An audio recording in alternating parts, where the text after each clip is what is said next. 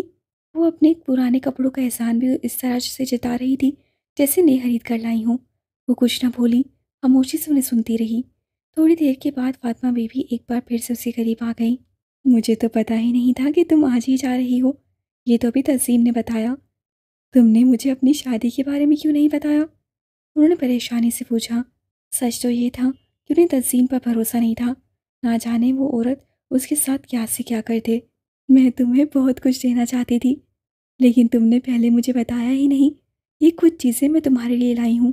انہوں نے اس چھوٹے سائز کا قرآن، جس کا سائز ایک پاکٹ جتنا تھا، اس کے ساتھ ایک چائے نماز، ایک عبایا تھا جس کے ساتھ ہم رنگ سکاف تھا، اس کا رنگ ہلکا آسمانی تھا۔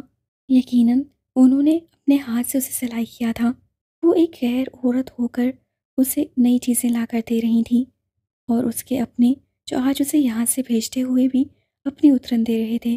اسے خاموشی سے وہ تینوں چیزیں پکڑ لیں۔ مجھے نہیں پتا تمہارا شوہر کیسا ہوگا، میں نے تو سنا ہے کہ دبئی کے مردوں نے 4 نکاح کیے ہوتے ہیں، لیکن پھر بھی میں تمہارے لیے دعا کرتی ہوں کہ تمہارے ساتھ ایسا کچھ نہ ہو۔ میں چاہوں گی کہ تم حقیقت پسند بنو، ہر طرح کی سچویشن کے لیے تیار رہو۔ وہ غور سے فاطمہ بیوی کو سن رہی تھی، کیونکہ وہ جانتی تھی کہ یہ عورت اسے کبھی غلط مشورہ نہیں دے گی۔ میں نے تمہارے شوہر کو نہیں دیکھا، میں نہیں بتا سکتی وہ کیسا ہوگا، مگر اتنا کہہ سکتی ہوں کہ مجھے تم پر پورا بھروسہ ہے۔ مجھے یقین ہے کہ تمہاری معصومیت اور خوبصورتی اسے تمہاری طرف راغب کر لے گی، بلکہ تم اسے خود سے محبت کرنے پر مجبور کر دو گی۔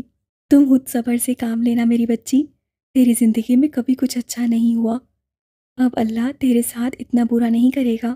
بس تو ہر قسم کی سچویشن کے لیے تیار رہنا۔ وہ تیرا شوہر ہے، تیرا صاحبان، اس کی مرضی کے خلاف کبھی کوئی کام مت کرنا۔ یہ میرا نمبر ہے، تیرا شوہر مجھ سے بات کرنے کی اجازت دے تو مجھے فون ضرور کرنا۔ انہوں نے ایک چھوٹا سا کاغذ اس کی طرف دیتے ہوئے کہا، اپنا بہت سارا خیال رکھنا، زندگی رہی تو دوبارہ ضرور ملیں گے۔ وہ اس کا ماتھا چومتے اس سے قریب سے اٹھی۔ جب روح نے ان کا ہاتھ تھاما اور اٹھ کر کھڑی ہوئی اور ان کے سینے سے لگ کر پھوٹ پھوٹ کر رو دی۔ تھوڑی دیر کے بعد اسے بتایا گیا کہ 6 بجے کی فلائٹ سے دبئی جانا ہے۔ وہ پریشان سی کھڑی سب کو دیکھ رہی تھی۔ وہ کیسے کسی دوسرے ملک جا سکتی تھی؟ اس کے پاس کسی دوسرے ملک جانے کے کاغذات ہی کہاں تھے؟ اس کے پاس تو کچھ بھی نہ تھا۔ امی اور ان کی 3 بیٹیاں اسے چھوڑنے ایئرپورٹ تک آئی تھیں، اور پھر اسے کچھ کاغذات اور ایک فائل دی جس میں نکاح نامہ تھا۔ یہ تو وہ جانتی تھی، لیکن دوسرے کاغذات میں پاسپورٹ اور شناختی کارڈ تھا، جو کم از کم اس کے نام پر نہیں تھا، لیکن شناختی کارڈ پر اسی کی تصویر لگی تھی۔ یہ سب کچھ جھوٹا تھا، وہ پکڑی جا سکتی تھی، لیکن یہاں کسے پرواہ تھی؟ اسے غیر قانونی طریقے سے دوسرے ملک بھیجا جا رہا تھا۔ ان لوگوں کو اتنی بھی کیا جلدی تھی، صبر کر لیتے۔ اس کا شوہر اگر اتنا خرچہ کرنے کو تیار تھا تو اس سے کارڈ اور پاسپورٹ بھی تو بنوا سکتا تھا۔ پھر کچھ ہی دیر میں کچھ آفیسرز اس کے پاس آئے۔ آپ پریشان نہ ہونا، آپ کی مسز کو ہم صحیح سلامت دبئی پہنچا دیں گے۔ وہ فون پر کسی سے بات کر رہا تھا، یقیناً اس کا شوہر تھا۔ ماریا، رانیہ اور دانے نے سرسری سے اسے گلے سے لگایا۔ وہ رونا چاہتی تھی، اپنے سے جدا ہونے کے غم میں وہ بہت رونا چاہتی تھی، لیکن ان تینوں کا رونے کا کوئی پلان نہ تھا۔ لیکن جب امی نے اسے گلے سے لگایا تو ان کی آواز میں نمی تھی۔ سن رو، میں نے تیرے ساتھ جو کچھ بھی کیا مجھے معاف کر دینا، مجھے کبھی بددعا مت دینا۔ اس کا ماتھا چومتے ہوئے انہوں نے روتے ہوئے کہا۔ اس سے کہاں کبھی امی کا یہ لہجہ سنا تھا؟ اور پھر سب سے مل کر وہ چلی گئی۔ آفیسرز نے اسے لا کر جہاز سے بٹھایا۔ اس کے ہاتھ پیر کانپ رہے تھے، وہ بالکل اکیلی تھی، کوئی نہیں تھا اس کے ساتھ، کسی کو نہیں جانتی تھی۔ وہ بس اسے اپنے شوہر کے پاس پہنچانا تھا، وہی اس کا آسرا تھا، وہی اس کا سہارا تھا۔ اس نے شمس کو بہت سمجھانے کی کوشش کی، مگر اس نے ڈیول کی بات نہ مانی۔ شاید وہ اسے ٹھیک سے جانتا نہیں تھا۔ اس کا یہی کہنا تھا کہ ایک 30-32 سال کا مرد 45 سال کے آدمی کا کیا بگاڑ سکتا ہے، اور پھر اس نے وہ کیا جو 45 سالہ آدمی نے کبھی سوچا نہیں تھا۔ ہیزر کی سوچ کے مطابق بلیڈ شمس کے جسم پر رنگ رہا تھا، کسی سام کی طرح اپنی سرخ لکیریں چھوڑتا ہوا۔ لیلا نے اسے ایک ہی بار اس انداز میں دیکھا تھا، اس کے بعد وہ 1 مہینہ اس سے دور رہی۔ اس نے آج بھی لیلا کو اپنے ساتھ آنے کی آفر کی تھی، لیکن اس کے ہاتھ میں بلیڈ دیکھ کر وہ اس کے ساتھ نہ آئی۔ اس نے شمس کے نہ صرف ہاتھوں کی بلکہ پورے جسم کی رگیں کاٹ ڈالیں۔ وہ اس کے سامنے تڑپ تڑپ کر مر رہا تھا، لیکن وہ ساتھ والی کرسی پر بیٹھ کر سگریٹ سلگا رہا تھا۔ اس کی چیخیں سن کر اسے عجیب سا سکون مل رہا تھا۔ اس نے اس کی ساری رگیں کاٹ دیں لیکن گردن کی رگ نہیں کاٹ پایا کیونکہ وہ اپنے ساتھ صرف 30 پلیٹ لایا تھا۔ اگر ایک بھی فالتو لایا ہوتا تو اسے اتنی دیر اس کی چیخیں برداشت نہ کرنی پڑتی۔ جبکہ دوسری طرف ہزر معصومہ کو لینے ایئرپورٹ کے لیے نکل چکا تھا۔ معصومہ نے اس سے کہا تھا کہ وہ اس سے کوڈ ورڈ میں بات کرے گی تاکہ اسے کوئی بھی پہچان نہ پائے، لیکن ہزر کو اپنی بے وقوفی پر بہت افسوس ہو رہا تھا کیونکہ اس نے معصومہ سے اس کی تصویر تک نہ مانگی۔ اب وہ اسے کیسے پہچانے گا؟ چلو یہ بھی شکر تھا کہ اس نے معصومہ سے اس کے کپڑوں کا رنگ پوچھ لیا، ورنہ آج تو یقیناً ڈیول نے اس سے کچھ نہ چھوڑنا تھا۔ ویسے بھی وہ آج بلیڈ یوز کر رہا تھا۔ وہ ابھی کھڑا ہر طرف نظریں دوڑا رہا تھا جب نظر سامنے سے آتی ایک معصوم سی لڑکی پر پڑی جو کافی ڈری سہمی تھی۔ اس نے آسمانی رنگ کا عبایا پہنا تھا جس کے ساتھ اس نے ہم رنگ آسمانی رنگ کا ہی اسکارف لیا تھا۔ مل گئی معصومہ۔ وہ تیزی سے چلتا اس کے قریب آیا۔ تم پہنچ گئیں؟ میں تو پریشان ہو گیا تھا کہ تمہیں پہچانوں کا کیسے۔ خیر وہ پیپرز تم لائی ہو نا تم؟ اس سے فکر مندی سے پوچھا کیونکہ اگر اس بار پیپرز میں کچھ گڑبڑ ہو جاتی تو ڈیول اسے نہیں چھوڑنے والا تھا۔ جی ہاں میں پیپرز لے آئی ہوں۔ تو آپ ہیں میرے شوہر؟ اس سے حیرانی سے پوچھا۔ شوہر؟ ہزر کو جھٹکا لگا۔ سر آپ مجھے ایئرپورٹ پر لینے آئیں گے تو میں آپ کو وہاں کوڈ ورڈ میں مخاطب کروں گی کیونکہ مجھے لگتا ہے میرے پیچھے کچھ لوگ لگے ہیں۔ اسے معصومہ کی فون پر کی گفتگو یاد آئی۔ شوہر؟ ہاں شوہر تمہارا گھر پہ ہے، چلو میں تمہیں اسی کے پاس لے جانے آیا ہوں، پیپرز مجھے دو۔ ہزر نے بات سنبھالتے ہوئے پیپرز مانگے۔ نہیں پیپر تو میں انہی کو دوں گی، اسے معصومیت سے کہا۔ تم مجھ پر یقین کر سکتی ہو، میں اس کا وفادار آدمی ہوں، ہزر نے کہا۔ نہیں پیپرز میں انہی کو دوں گی۔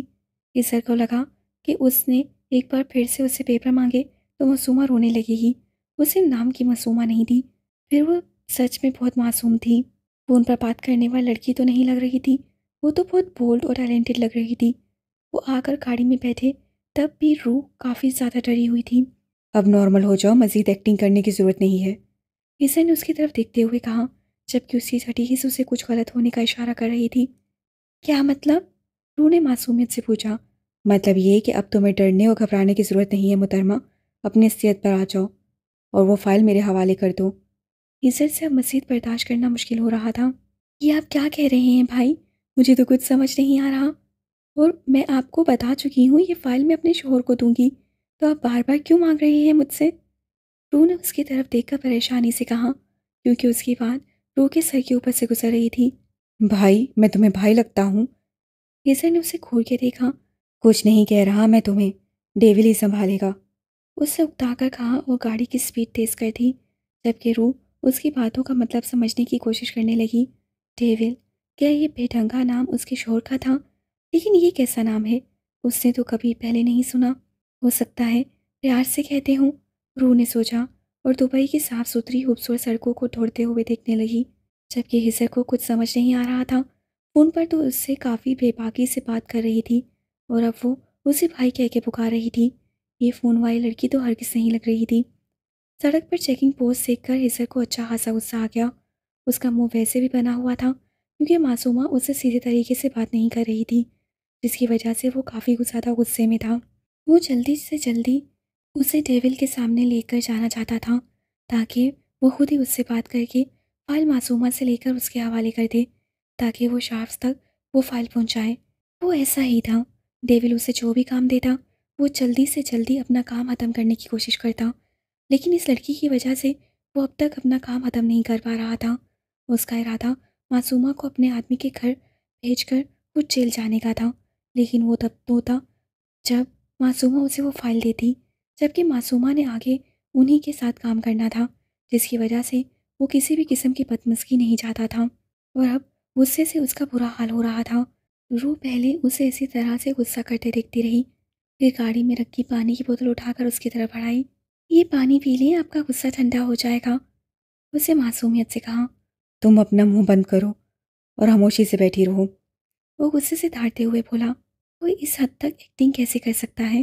برا مت مانیے گا بھائی، لیکن غصہ اس سلگتی ہوئی لکڑی کی مانند ہے جو دوسروں کو جلانے سے پہلے خود جلتی ہے۔ پلیز آپ غصہ مت کریں، اس میں آپ کا اپنا ہی نقصان ہے۔ میں جانتی ہوں آپ بہت بزی ہیں، بہت کام ہوگا آپ کو، میری وجہ سے آپ کو اتنی پریشانی ہو رہی ہے۔